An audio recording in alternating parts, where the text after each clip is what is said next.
झनक की कहानी अब एक नए मोड़ पर आ चुकी है, जहां भावनाओं, रिश्तों और साजिशों का संगम देखने को मिलेगा। अनिरुद्ध और झनक के बीच का रिश्ता अब पहले से कहीं ज्यादा गहराता जा रहा है, लेकिन झनक के दिल में एक डर बैठा हुआ है कि कहीं वह इस शादी के फैसले पर पछता ना जाए। वहीं अनिरुद्ध उसे हर बार यह यकीन दिलाता है कि वह झनक से सच्चा और गहरा प्यार करता है और उसके साथ बिताए गए पलों को कभी अफसोस में नहीं बदलने देगा। वह चाहता है कि मून, जो कि अर्शी की बेटी है, उनके साथ रहे और झनक उसकी देखभाल करे।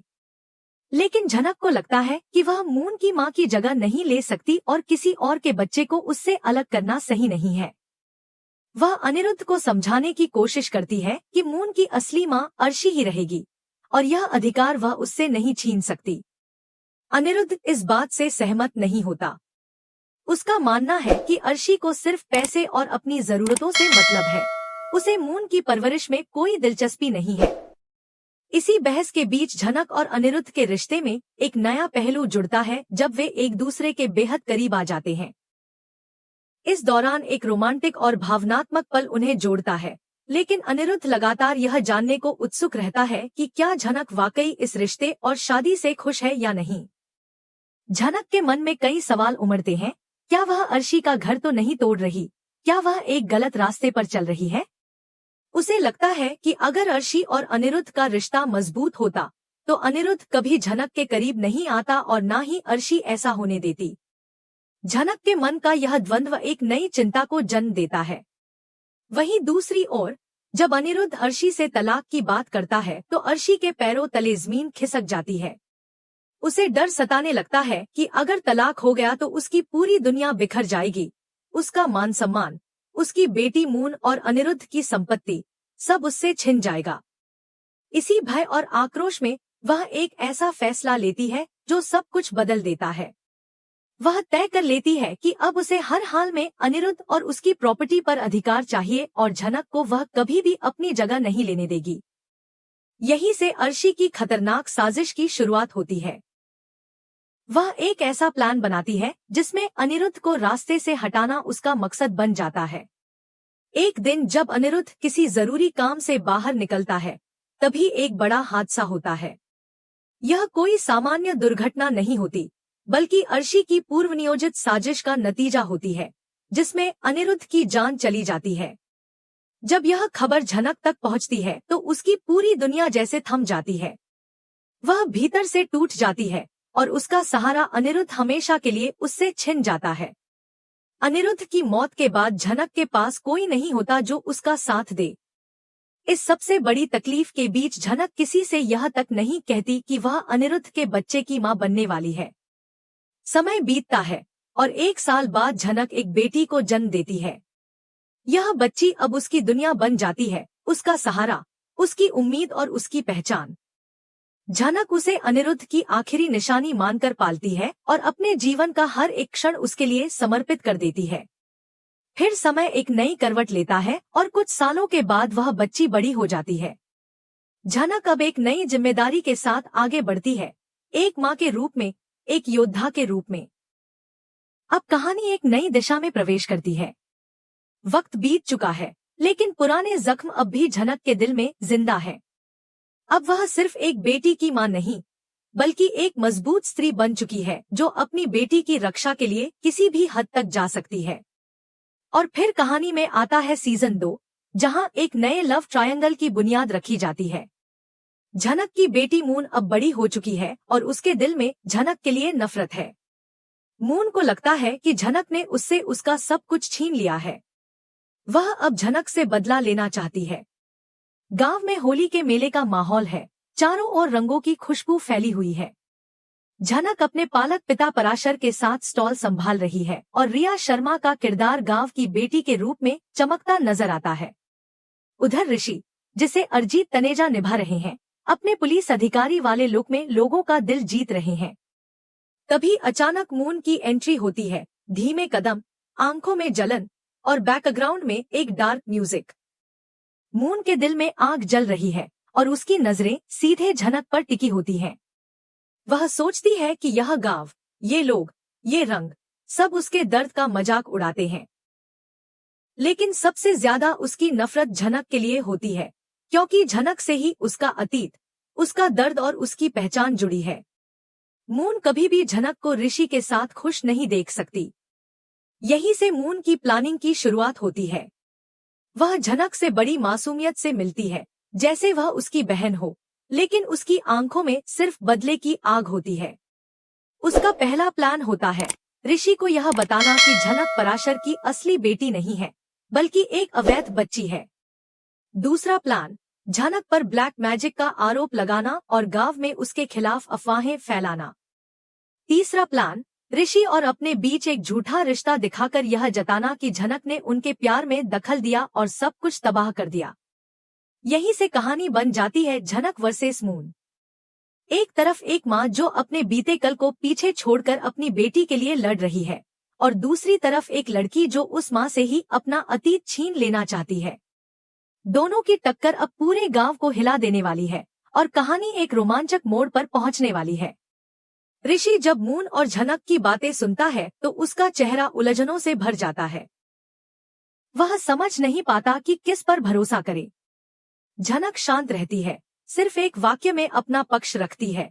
सच को साबित करने की जरूरत नहीं होती, लेकिन झूठ का रंग हमेशा फीका पड़ जाता है। और मून, तुम्हारे चेहरे का रंग अब साफ दिखाई दे रहा है। मून का गुस्सा फूट पड़ता है। वह चिल्ला उठती है, मैं तुम्हारी माँ की बेटी हूँ।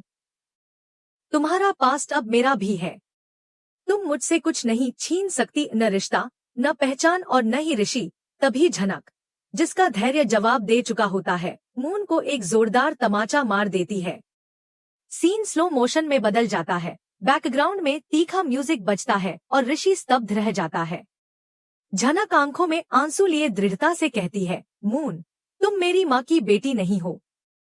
मेरी माँ ने इंसानियत दिखाकर तुम्हें बचाया, पाला, पर सिर्फ मैं ही उनकी सगी बेटी हूँ। तुम्हारी ये काली सोच मुझसे दूर रखो। उसके बाद ऋषि पहली बार गंभीरता से बोलता है, मून, तुम मेरी जिंदगी का एक खूबसूरत हिस्सा रही हो, लेकिन जिस राह पर तुम चल रही हो वो मुझे मंजूर नहीं। झनक मेरा आज है और शायद मेरा भविष्य भी। यही वो पल है जब एपिसोड का अंत होता है और झनक बनाम मून की नई लड़ाई की शुरुआत होती है। अब कहानी में जो किरदार पहले अनिरुद्ध निभाता था, वही किरदार ऋषि निभाने लगता है। लेकिन दर्शकों के लिए यह सब कुछ बहुत उलझा हुआ और बेमानी लगने लगता है। एक समय ऋषि मून से प्यार करता था, फिर झनक के करीब आ गया। दर्शक सोचने पर मजबूर हो जाते हैं कि मेकर्स आखिर दिखाना क्या चाहते हैं। पहले मून को ऋषि से मिलाया, फिर झनक को उसके जीवन में डाल दिया। क्या सच्चे प्यार की कोई गहराई नहीं होती? जब एक लड़का किसी से प्यार करता है तो यूं ही एक और लड़की के सामने उसका दिल कैसे बदल सकता है? जहां लव ट्रायंगल दिखाना था, वहां कम से कम एक पक्ष तो वन साइडेड होना चाहिए था, जिससे दर्शकों को सहानुभूति हो सके। यहाँ तो सब कुछ उलझन और झूठ का भंवर बन गया है। हर बार झनक को बेवकूफ बनाकर उसके इर्द गिर्द नेगेटिव रोल बुन दिए जाते हैं। पहले अर्शी, अब मून। कहानी में इक्वलिटी का नामो निशान नहीं बचा। यहाँ तक कि मोहब्बत के नाम पर सिर्फ धोखा और साजिशें दिखाई जाती हैं। और जब मोहब्बत के रास्ते में सौतेली बहन जैसी कोई बाधा आए, तो वह मोहब्बत जहर बन जाती है।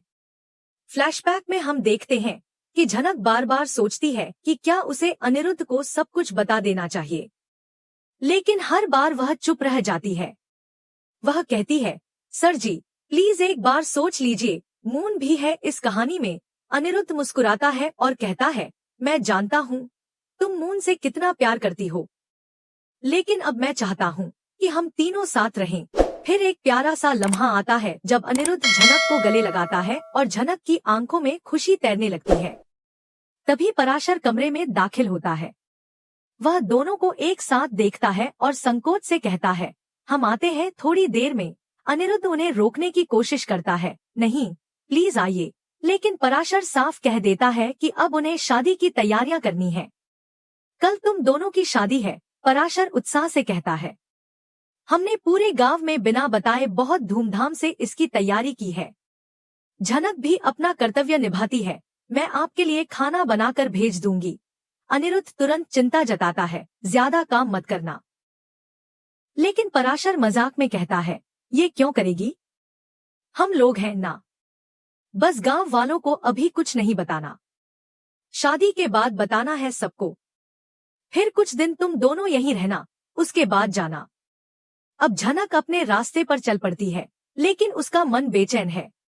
वह खुद से सवाल करती है, कहीं मैं अर्शी दीदी के साथ गलत तो नहीं कर रही।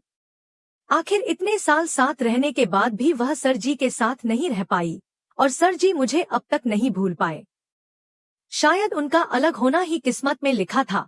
दूसरी ओर अनिरुद्ध बेहद खुश होता है कि वह आखिरकार झनक को अपना बना रहा है। आने वाले एपिसोड्स में एक और जबरदस्त मोड़ आने वाला है। ऋषि झनक को प्रपोज करेगा, लेकिन मून तब सुसाइड का नाटक करेगी। गांव वाले एक बार फिर झनक के खिलाफ हो जाएंगे, और एक और बड़ा धमाका होगा। मून के असली बाप का राज खुलेगा। दर्शकों के मन में सवाल उठता है, ये सब हो क्या रहा है? अगर ऋषि मून से प्यार करता था, तो फिर झनक को प्रपोज करने का क्या मतलब बनता है? और अगर वह अब झनक से प्यार करता है, तो मून से साफ साफ ब्रेक क्यों नहीं करता? इस सब झोलझाल में सिर्फ ड्रामा रह गया है, लॉजिक नहीं। कहानी की दिशा फेक ड्रामे की ओर बढ़ रही है, और यही कारण है कि दर्शकों को यह सब नकली और थकाऊ लगने लगा है। जो सीरियल एक इमोशनल जर्नी के रूप में शुरू हुआ था, वो अब एक सस्ते षड्यंत्रों से भरी हुई कहानी बनता जा रहा है। अब देखना यह है कि दर्शक इससे कितनी देर तक जुड़े रहते हैं। आपको क्या लगता है? नीचे कमेंट करके हमें जरूर बताएं। आगे की अपडेट्स के लिए जुड़े रहिए, और अगर वीडियो पसंद आए तो लाइक और सब्सक्राइब जरूर करें।